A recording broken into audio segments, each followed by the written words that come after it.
Jamil Zainasheff joins me for another brewing question and answer session. This is BeerSmith Podcast number 281.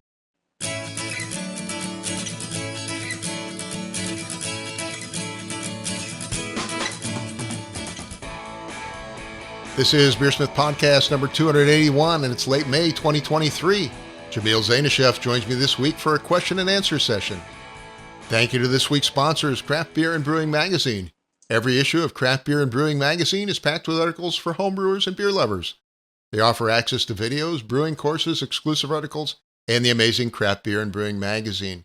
Go to beerandbrewing.com to get your subscription today.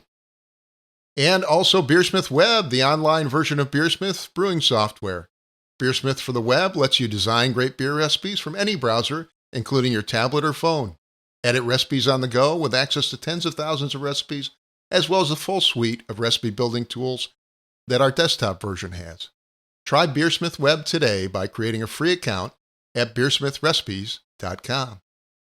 And finally, a reminder to smash the like and subscribe button on YouTube, iTunes, Spotify, or whatever platform you're listening on, as it really helps us in many ways. And now let's jump into this week's episode. Today on the show, I welcome back Jamil Zainasheff. Jamil's an award-winning professional brewer and home brewer. He's authored the books Brewing Classic Styles, The Practical Guide to Beer Fermentation, and he's also co-host the Brew Strong podcast on the Brewing Network. Jamil, it's great to have you back on the show. How are you doing today? I'm doing great. Thanks for having me, Brad. It's a pleasure. Absolutely. We always enjoy having you here. It's been almost a year since we last chatted, if you can believe that. When you said that, I couldn't believe how time flies. Well, I mean, are you enjoying semi-retirement now? Huh? Yeah, I'm enjoying semi-retirement. Yeah. You mentioned you still have several projects going on. I think a couple books or something. Yeah, there's lots of books to write still. I've been homebrewing a little bit, brewing some classic British ales to serve in my friend's garage pub, and fixing things around the house, which I really enjoy. I like to see the results of work, and home repairs usually go pretty quick. So that's been a joy. Really? Mine always take 3 or 4 trips to Home Depot. I don't know about you, but yeah. That happens too. Well, before we get started, I want to ask you, so if you're homebrewing again, what are you brewing on? What kind of system do you have? My good friend, Chris Graham from More Beer, he gave me a Brewzilla. The all-in-one system. Yeah. And I'm surprised at how easy and convenient it is, and how it stores in a small location. It doesn't take up a lot of room, and it's super easy to use. So I really like it. And like I said, I've been brewing mainly British ales, so nothing really high gravity. And the quality's been fantastic. So I'm real happy with it. I really, he was like, if you're going to homebrew, here, I'll give you one of these. I tell you, I have a 10-gallon system, but I've been tempted to get one of those small all-in-one systems just to be able to brew smaller batches, Mm-hmm. Yeah. And like I said, just super convenient. It's one vessel, and you do everything in the one vessel. So, and it's got a pump. It's got, heater control. It's got, you can recirculate. You can, throw a chiller in there. Super easy. I really like it. Nice. Well, today I wanted to do another Q&A session, so I thought I might start by asking you a bit about how homebrewing as a hobby has evolved over your long career, and you've been brewing quite a long time, if I recall. Yeah, the thing with homebrewing is it's become a lot more technical over time, which I guess is to be expected, and the ingredients we have today, I remember when I started, it was the only information was books, magazines, and then there was a, bulletin board that you could, dial up on your modem and get into the bulletin board and chat with people. Yeah. And I remember a lot of the advice back then was, just really weird old school advice. And, now today it is people are using, just they have access to bioengineered yeasts. They have, new hop products that were designed for the pros, but are also available in your homebrew shop. They have all sorts of ingredients that we never had before. That's kind of why I want to do an update to Brewing Classic Styles, is because all the ingredients have really changed, and home brewers have gotten so technical now that a lot of them are more technical than the commercial craft brewers. Commercial craft brewers, they don't have time to study every last little invention, whereas people that homebrew are really doing a lot of that. Yeah, I've been surprised. A lot of homebrewers, for example, spend more time on their water than the pros do. Oh, absolutely. Water, hops, mash schedules. They want to control everything to, the nth degree. It's surprising how detailed and technical homebrewing has become. One of the things I noted back when you and I started, it was the early internet. And one of the challenges is the people that dominated the conversation at that time when we were developing really a lot of the home brewing and even pro brewing technology. We're scientists and engineers, so they kind of dominated the whole discussion back then. Mm-hmm. Yeah, they still are today. Yeah, so that's one of my things. Though I don't know if you ever see my designing beer presentation, but I often you do a slide at the front where I talk about some of the because beer brewing has become so technical, even at the homebrew level, it's sort of hidden some of the artistic elements. Mm-hmm. Absolutely. I don't know if you feel the same way, but yeah, I think there's a need for the technical, but a lot of the fun, and that is a lot of fun for a lot of people, me included. But sometimes it's nice to see some artistry or some just crazy thinking type of process. I like some of the beers that are built around a particular flavor, maybe an unusual flavor, Mm-hmm. Mm-hmm. or ingredient or something. Anyway, so I thought I'd start today with a few of the trends in craft brewing. And one of the ones we're seeing, at least in the last couple of years, is a move towards continental style lagers and sort of a resurgence of things like Czech style Pilsners. What advice do you have for those looking to make maybe the perfect Pilsner or a continental lager at home? Well, I just recently was down at Disneyland for May the 4th and stopped in to see my good friend Rick at Stereo Brewing. They're real close there. If you're ever down Disneyland area, you need to go to Stereo Brewing and check him out.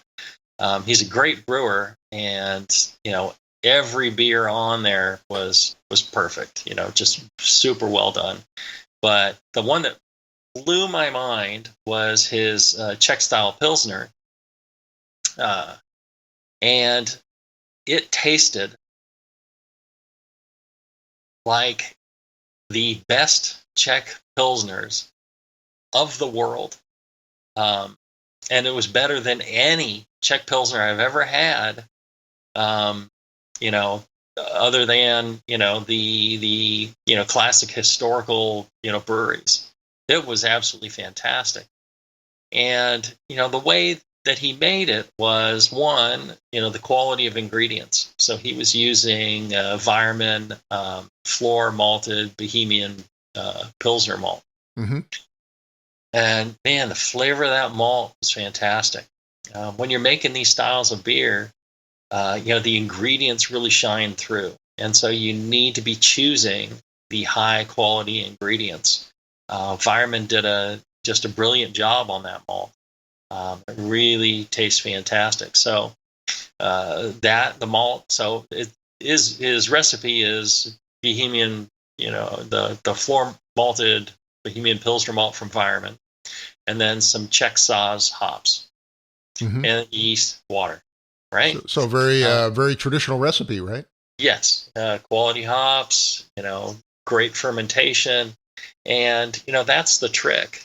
Yeah, I was going to say where the magic's done is really in the process, trying to get all those flaws out, if you will, because anything in a Pilsner is going to show up, is a big problem.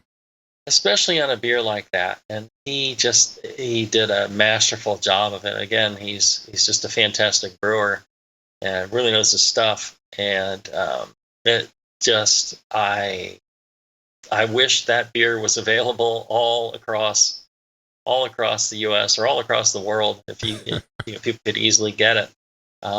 It's that good. Wow. Really that good. That's awesome.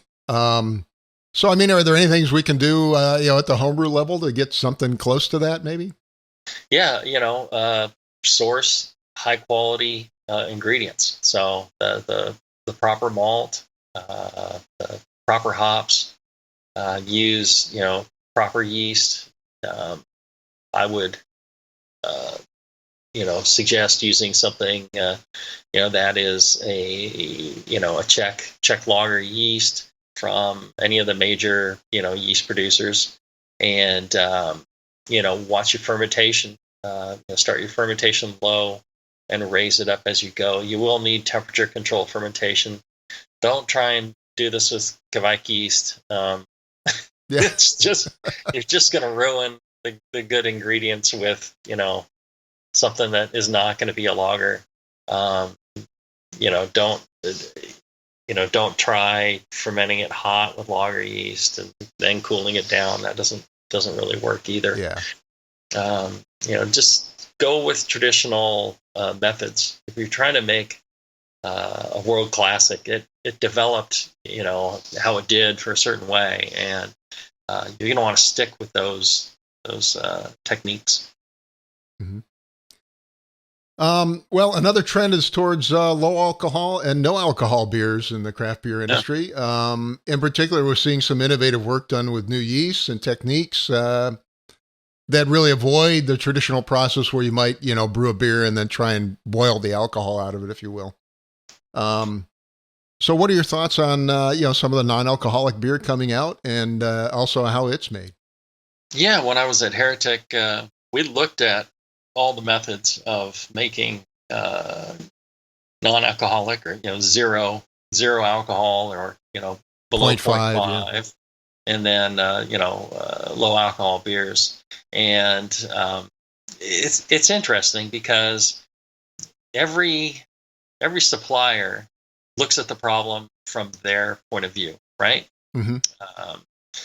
So equipment manufacturers, people that make stills, they were making vacuum stills to vacuum off the alcohol without heating the beer up too much. Mm-hmm. Then there were people who used essentially reverse osmosis, a special membrane filtration to filter the alcohol out. I thought that was actually the best method. Mm-hmm. You end up with beer without alcohol, and then you end up with just plain alcohol that you can use for other stuff like seltzers. You can actually buy those membranes yourself. Yeah. I looked into that. They're not cheap, but you put high enough pressure, you could probably make it work as a home brewer. I'm sure there's enterprising homebrewers who want to do that. And then the malt suppliers, for example, Muntons, they sent me some tests of malt extract that you essentially mixed in with water, and it was a non-alcoholic beer already. You hopped it, or you added a little bit of what we would do was take one of our higher alcohol beers, because there's more esters to it, mm-hmm. and we would take a double IPA and mix just enough of that with the malt extract to bring it up to 0.5 ABV. So it was still considered non-alcoholic, but you got some of the flavors of fermentation. Mm-hmm. And that actually worked quite well also. So that's another method of making it, again, based on the malt supplier end of things. And now you also see the yeast suppliers getting in on the game. Lallemand has a really good low alcohol yeast and it doesn't ferment maltose, maltotriose, or any of the longer chain sugars. It just ferments, I think, glucose, maybe fructose. I don't know. I would imagine it would do fructose too.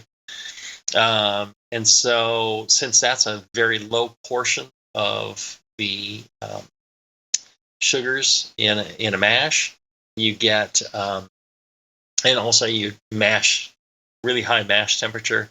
You get more complex sugars and less simple sugars, and then you ferment it with this, and it's less than 15% of the sugars in a typical mash is fermentable with this yeast.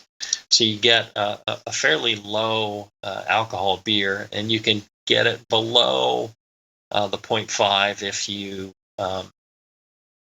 are careful about how high you're going. You can also water it back, so you can take Right.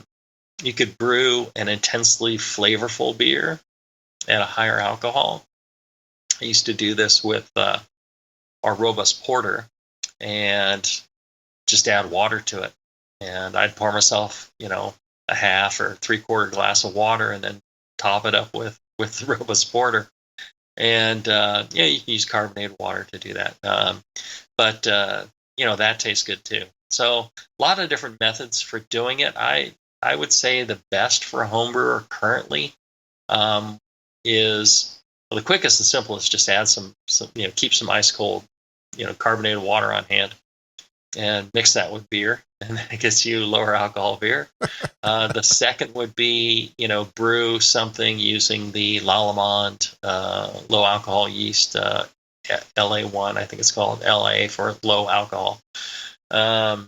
Yeah, I personally tried a couple of the European yeast suppliers' low alcohol beer. It was actually quite good. It wasn't bad at all, and it was made using the low alcohol yeast you mentioned. Because it's fermented, and one of the things, you can't just take plain malt extract and not have some fermentation character in there. It just seems kind of flat and weird. So again, if you're using the malt extract, add some beer to it, and actually tastes pretty good. I kind of enjoyed the results of the Muntons tests. I thought that they were onto something there. Mm-hmm. And then if you've got a lot of money and space for it, you could go with the vacuum distillation or the membrane, the osmosis technique. Yeah. Well, let's switch to one more. One of the most popular styles, of course, is the Hazy IPA. How do you get the Haze into the Hazy IPA? So the classic.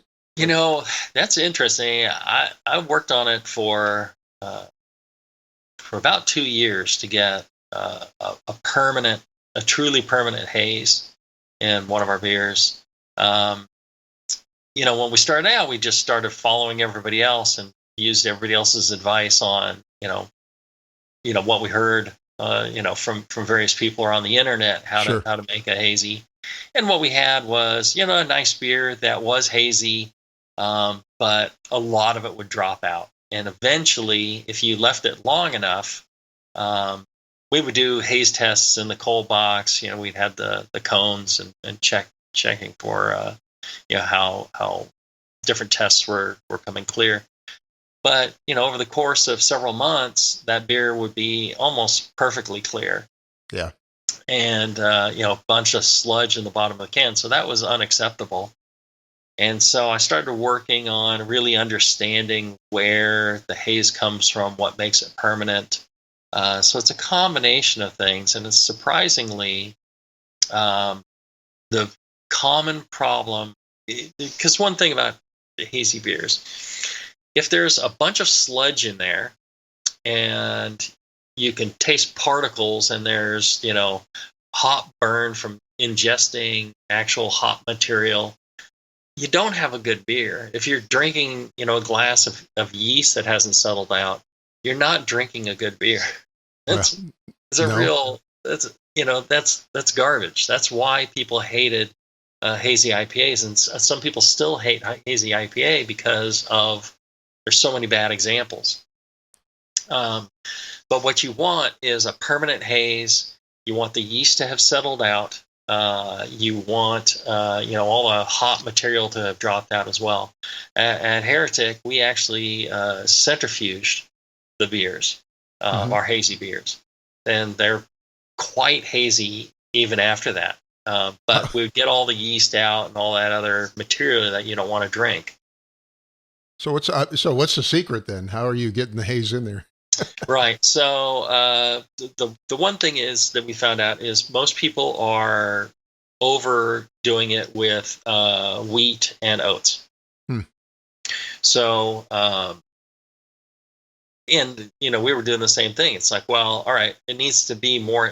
Add more of the haze causing things, because then you'll get more haze. Right? Isn't that what everybody thinks? The problem is wheat and oats. The gluten in it will act as a clarifier and will cause the haze to drop out of the beer. So you want to keep yourself to about 20% total. So that's still a good percentage. Obviously. It's still a good percentage, but if you exceed that, you are going to start having the gluten drop your haze out. The other thing I did was I switched. So they actually make some wheat malts that are much higher in protein, and certain proteins contribute to the permanent haze. What is it, Hordine or something like that? And there's certain growers that make a specific real high protein wheat. And the idea is the higher the protein, the better the ratio between protein and the glucans.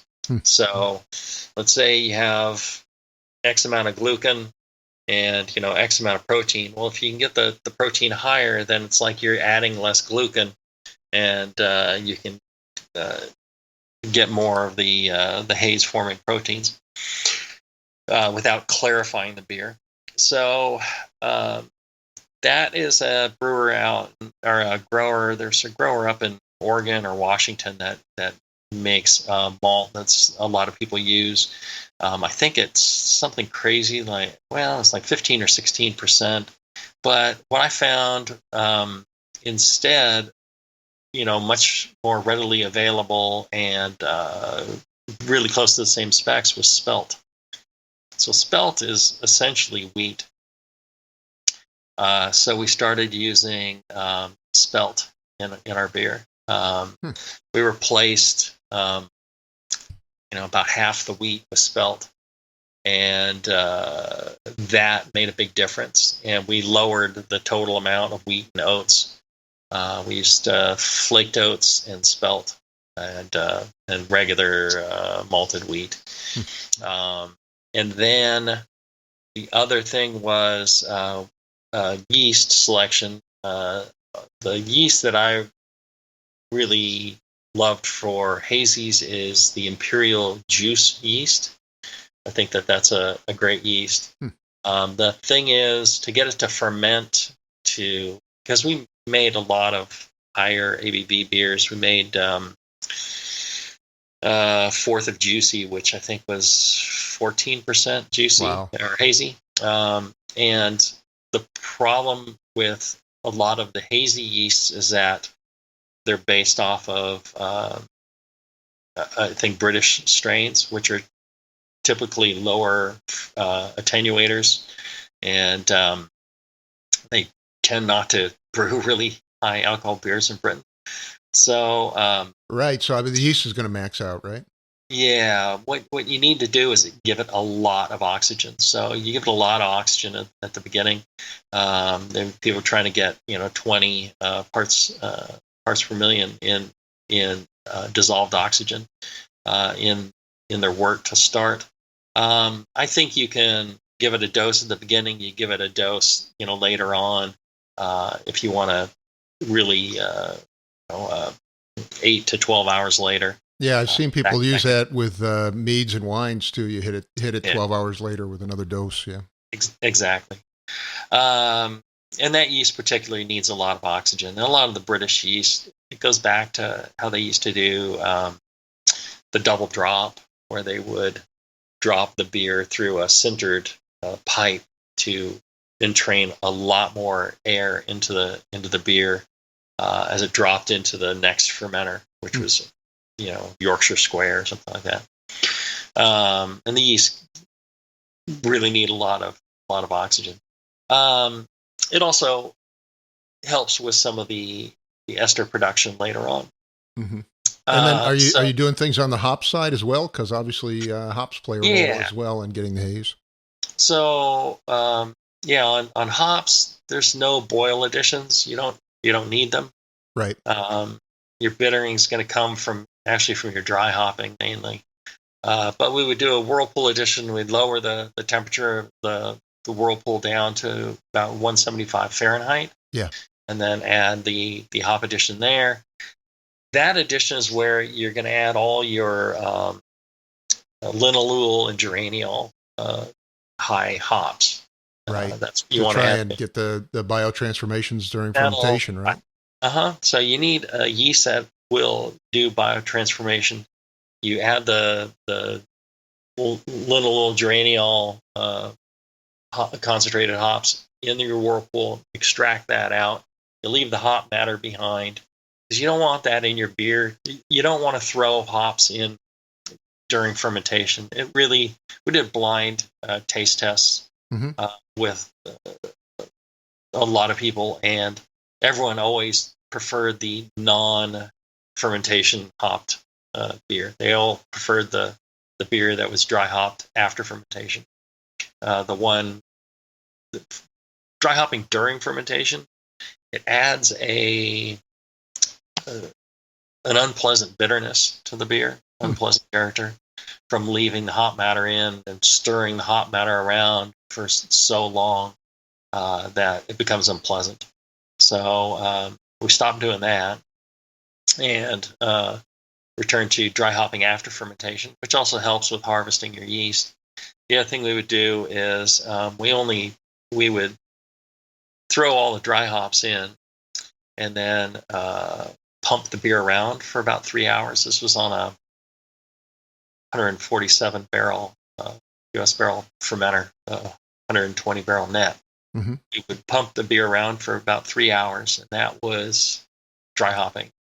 And once that's done, we let it settle and take the beer and move it over a centrifuge, and it was good to go. So don't dry hop for long periods of time. That's not good for your hazies. You want kind of a fruity, soft character to the hazies. And then the other thing was water. So water, your sulfate to chloride ratio. You want a lot of chloride. I ended up adding, kosher salt to the beer. So we'd go through quite a bit of salt. It adds to the softness and makes your water ratios closer to what you're looking for. So, I mean, that reduces your sulfate to chloride ratio, making it a little more mild, right? Yeah, more chloride. Yeah. Because normally with an IPA, you'd be going the other way probably, right? Exactly. Yeah. And with all those changes, you should get something that remains hazy permanently. So like I said, we could centrifuge. And normally you can centrifuge a beer quite clear. Right. But we could centrifuge this thing to where it's still quite hazy. You removed all the yeast, you removed all the hop matter. So it drinks, smooth and deliciously. And it would stay hazy permanently. I mean, after a few years, I'm sure, a bit will drop out. But you could go 6 months, a year, and pour that beer, and it would still be hazy. Amazing. Yeah. Cool. Well, thank you. That was I learned some new things there. I appreciate it. Anyways, next question. You wrote the book Brewing Classic Styles, and you brewed all the styles basically. The question was, which styles were most challenging to make at home? Well, at home, I think the most challenging ones are the ones that required long-term storage for um, development of flavor. Yeah. Mainly the barrel aged sours. Mm-hmm. So the thing about those is time and temperature. The conditions. The amount of oxygen that's getting permeating through the wood or whatever vessel you're using make a difference in the final flavor of the beer. So it's pretty critical. And if you're storing something like this for 3 or 4 years, you're finding out whether it worked out or not can be tricky. When I was at Heretic, we had a barrel program there. At one point, I think we had about 500 wine barrels filled with various sours, and a sour base that we worked with. And you'd be shocked, same maker of barrel from the same winery, in a rack, next to each other, and filled at the same time from the same beer that we had brewed, and one tastes absolutely fantastic and one tastes like garbage. Yeah. And the only way we could put out really great product was we actually had a person that his job was to taste all the barrels and make notes. And he would come in and taste through as many as he could. Maybe, the next day, same thing. And the thing was, because we had so many barrels, we were able to just drop. If something didn't taste good, we just dumped it. The other thing, I've talked with Michael Tonsmeyer about this quite a bit, but most of the programs that people that have a large barrel age program do a lot of blending. Yes.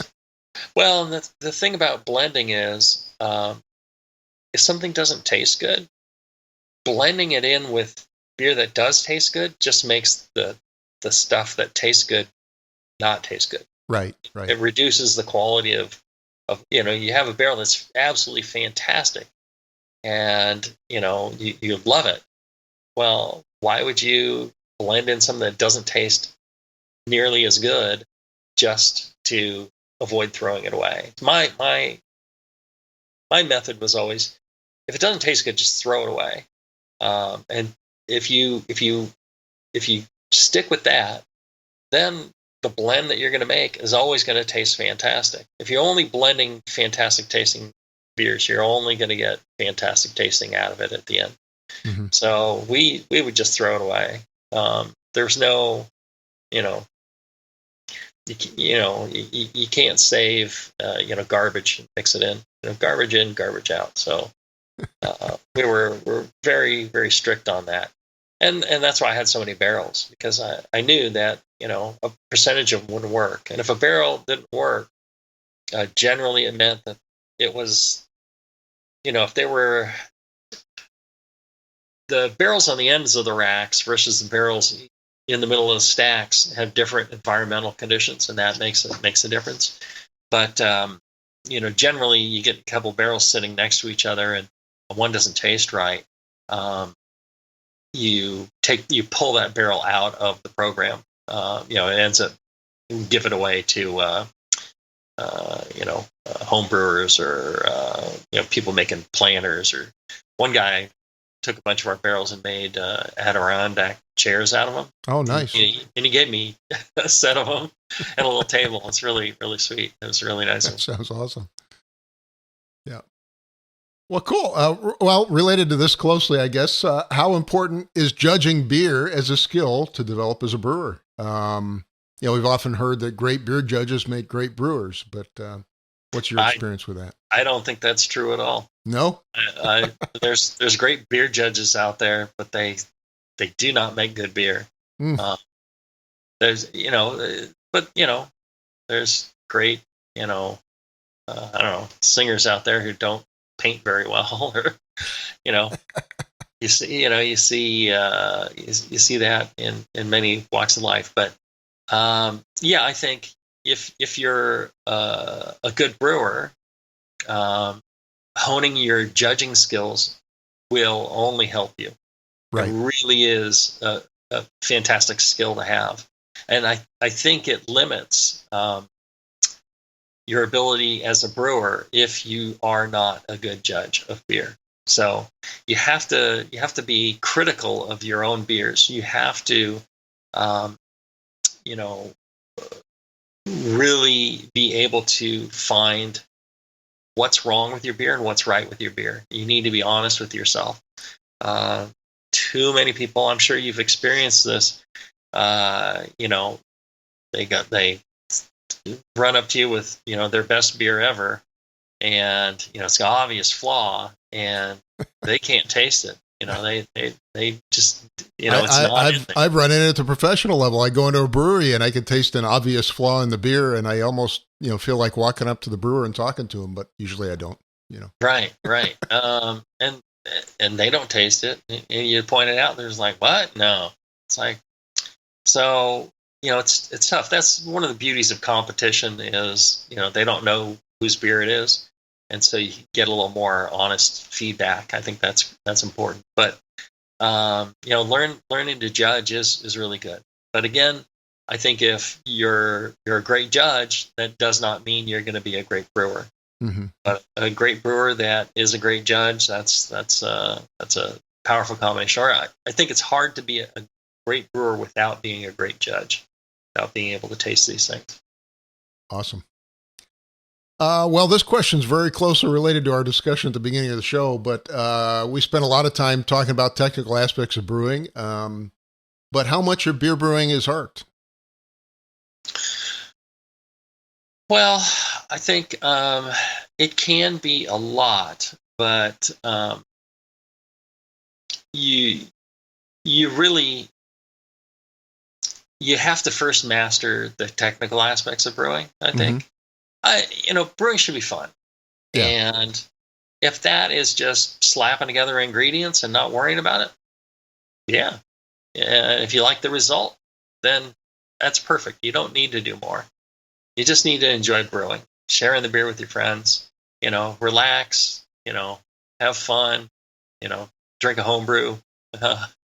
You don't need to master the technical if you need some technical, but I think if you really want to get the most out of the artistic side of brewing, you have to first really be a very solid, with all your technical aspects of brewing. You need to be able to repeat your process and things like that. And then the artistic things that you come up with will have more meaning, will turn out better.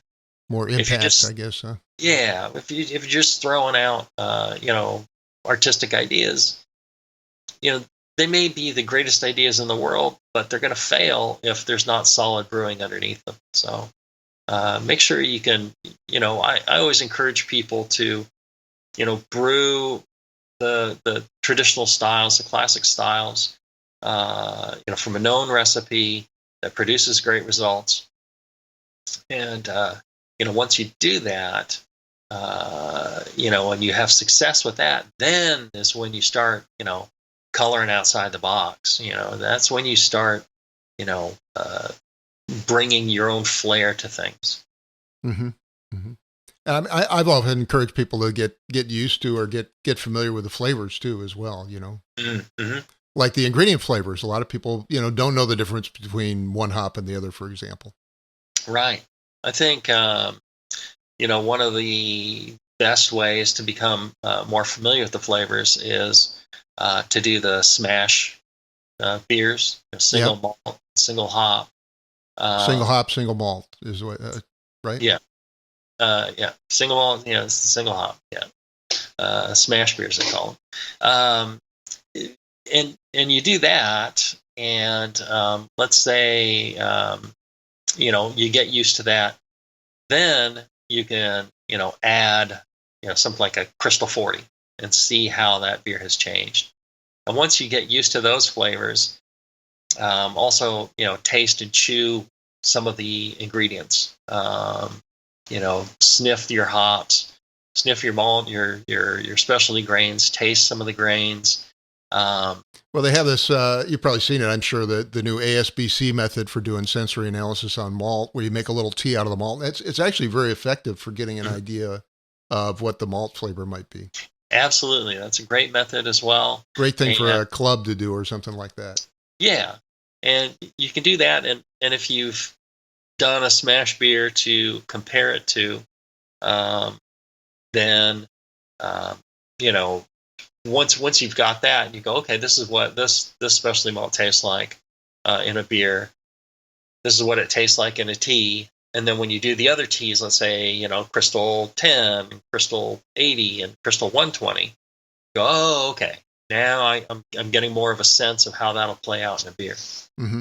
Mm-hmm. Have you experimented and built beers around a maybe unusual ingredient flavor? I know there's a lot of interesting stuff coming out of South America, for example.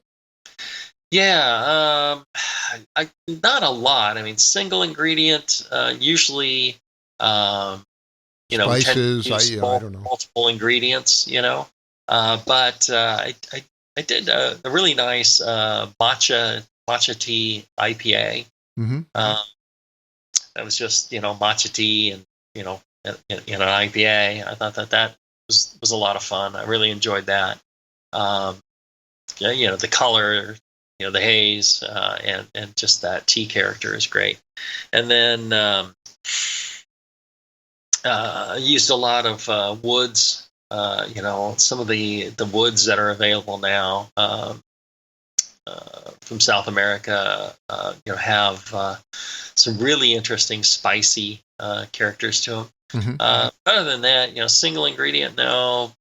Generally multiple ingredients, and the reason being, to add a layer of complexity to those beers. Mm-hmm. Mm-hmm. Have you built a lot of beers around spices or fruits? Yeah, a fair amount. Especially, in our sour program, we did a lot of different fruits. We did some spices. It's really fun to work with spices and fruits, and it's a bit more like cooking, and it really makes a dramatic change in beers, and you'd be surprised, playing around with some of your favorite food flavors and how they can marry up in beers. That's a really fun way of going about it. Mm-hmm. Well, I want to talk about high alcohol beers. Now, they can be a real challenge because first of all, you get a lot of times low efficiency out of the mash, but then you also have, as you mentioned earlier, long age times with a lot of them. Do you have advice for brewers looking to jump into the higher gravity styles? And I know this is something you've done a lot commercially. Yeah, when it comes to certain beers, you're making barley wines or things like that. Aging time is nice. So you can see how the beer changes over time. Old ale.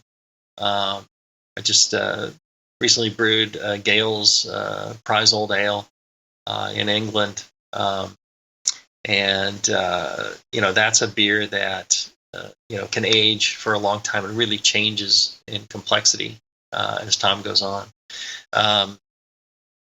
The thing though about high alcohol beers is they shouldn't need long aging if it's not part of the style. For example, at Heretic, we made an 18% IPA called Whale Juice. Wow.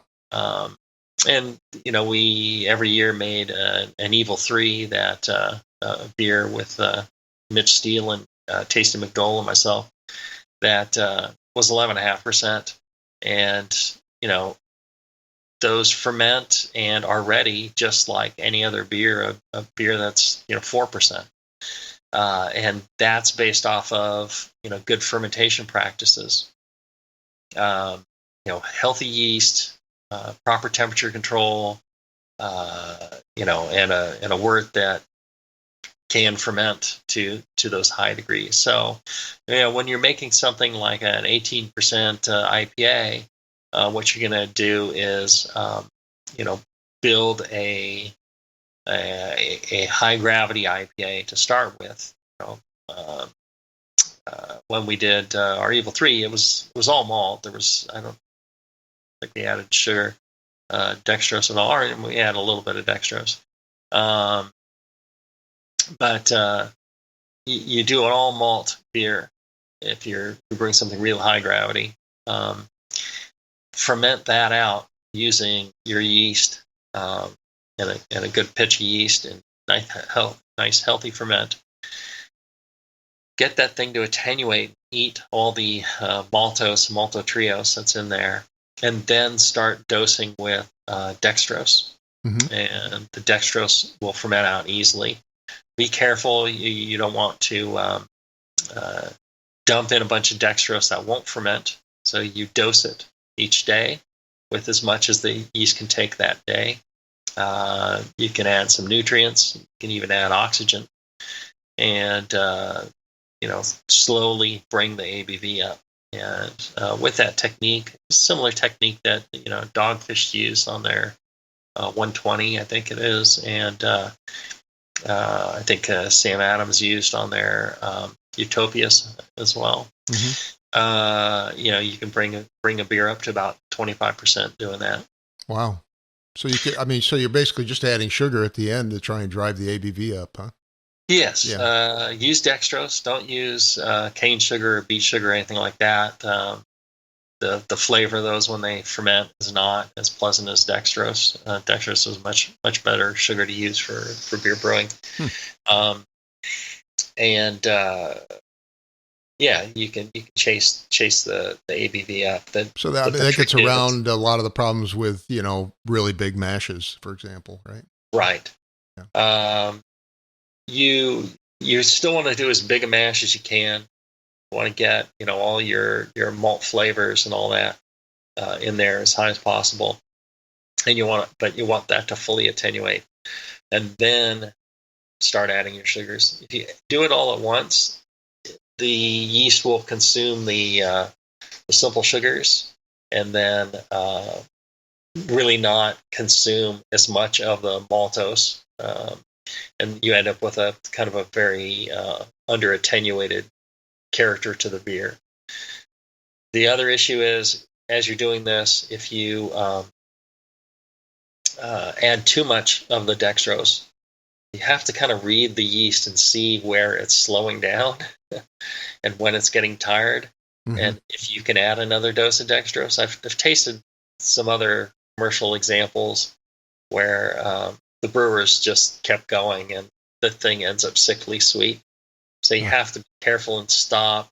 And you want to leave as dry a character as possible so the beer tastes like, IPA or something like that. And of course that has a lot to do with the alcohol tolerance for the yeast you're starting with, right? Yeah. We did whale juice with 001, the White Labs. I think they list the alcohol tolerance on that as like 10% or something, but almost every yeast around will do at least 15%.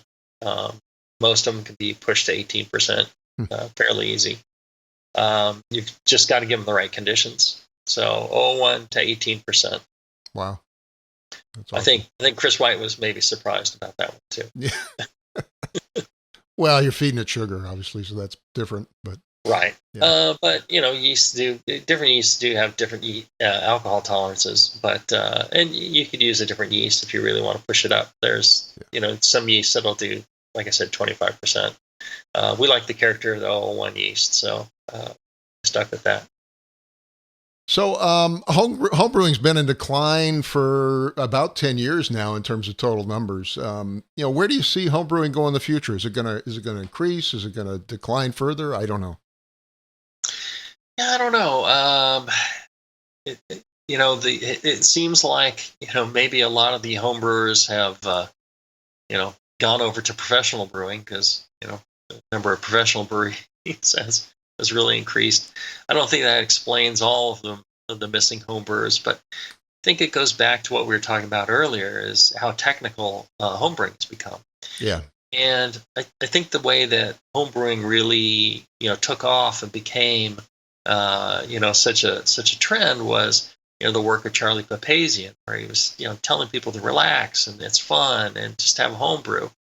And he was right. And that's what really gets people in.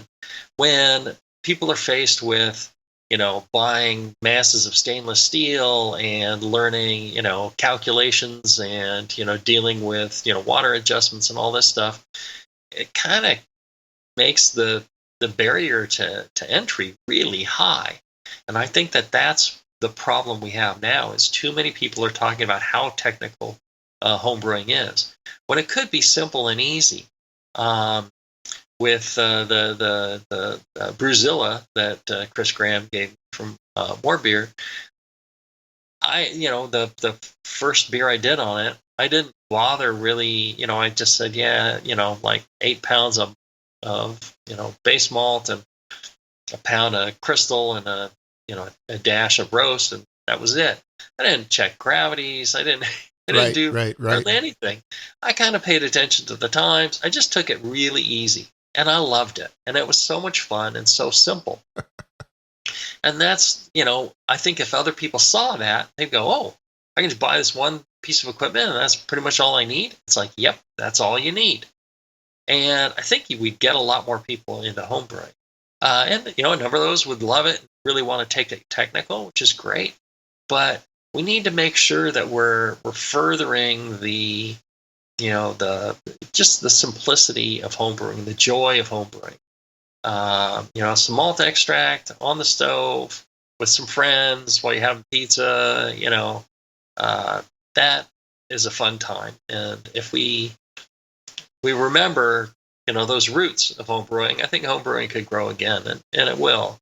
But if we all just keep going down the road of it being super technical, I'm a big part to blame for that too. But I like to remind everybody that homebrewing is actually super easy and super simple. It's easier than baking a cake in some instances. So let's do that, and homebrewing will continue to thrive. And then I guess the last question I had was, how do you feel about professional brewing? It's obviously I think we topped over 9,000 not too long ago. Craft breweries, are they going to peak at some point? I mean, is this thing just going to continue to grow forever? I don't know. I mean, there is a chance that we end up with 20 or 30,000 breweries in the U.S. and they'll all be really small places that in a way are too small, and will struggle every day to make a business of it. Something will settle out one way or another. I think the days of bigger regional breweries is kind of done. And we'll see. One of the things that kind of concerns me is, and I think it was more when breweries were growing really fast and there was a lot of expansion in craft brewing. We saw a lot of people entering in, and even some people have been around a long time, not be, craft beer and home brewing and commercial brewing was a very communal thing, a very sharing and kind industry, right, where everybody helped everybody. And if you didn't help everybody, something was wrong with you. And it was you when people would come to Heretic, they needed cans, we give them cans. If they needed malt, we gave them malt. And sometimes we go back to those people and say, hey, can you help us out? We're short a sack of this or that. And everybody helped, and everybody shared information. Well, when the growth was really upon us, there were a lot of people getting in, and they were not part of that group. They wouldn't share. They didn't, it became more contentious and unpleasant.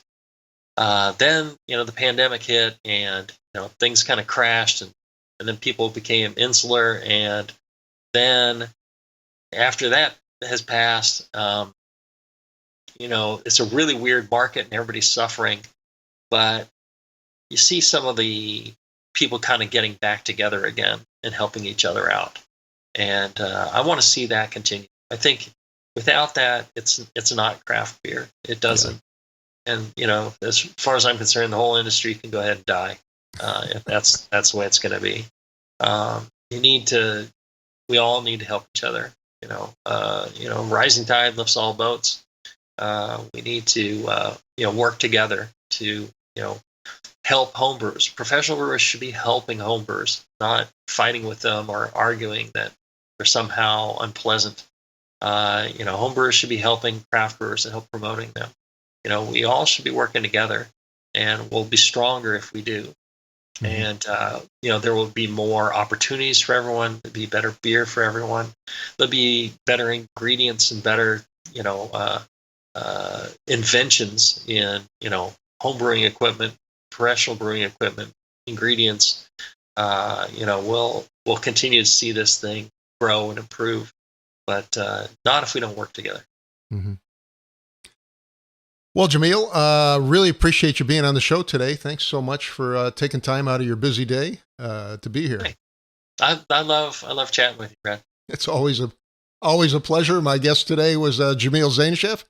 He's author of Brewing Classic Styles and The Practical Guide to Fermentation, and of course, professional brewer and podcaster as well. Thank you again, Jamil. Take care, brother. A big thank you to Jamil Zainasheff for joining me this week. Thanks also to Craft Beer and Brewing Magazine. They offer access to videos, brewing courses, exclusive articles, and the amazing Craft Beer and Brewing Magazine. Go to beerandbrewing.com to get your subscription today.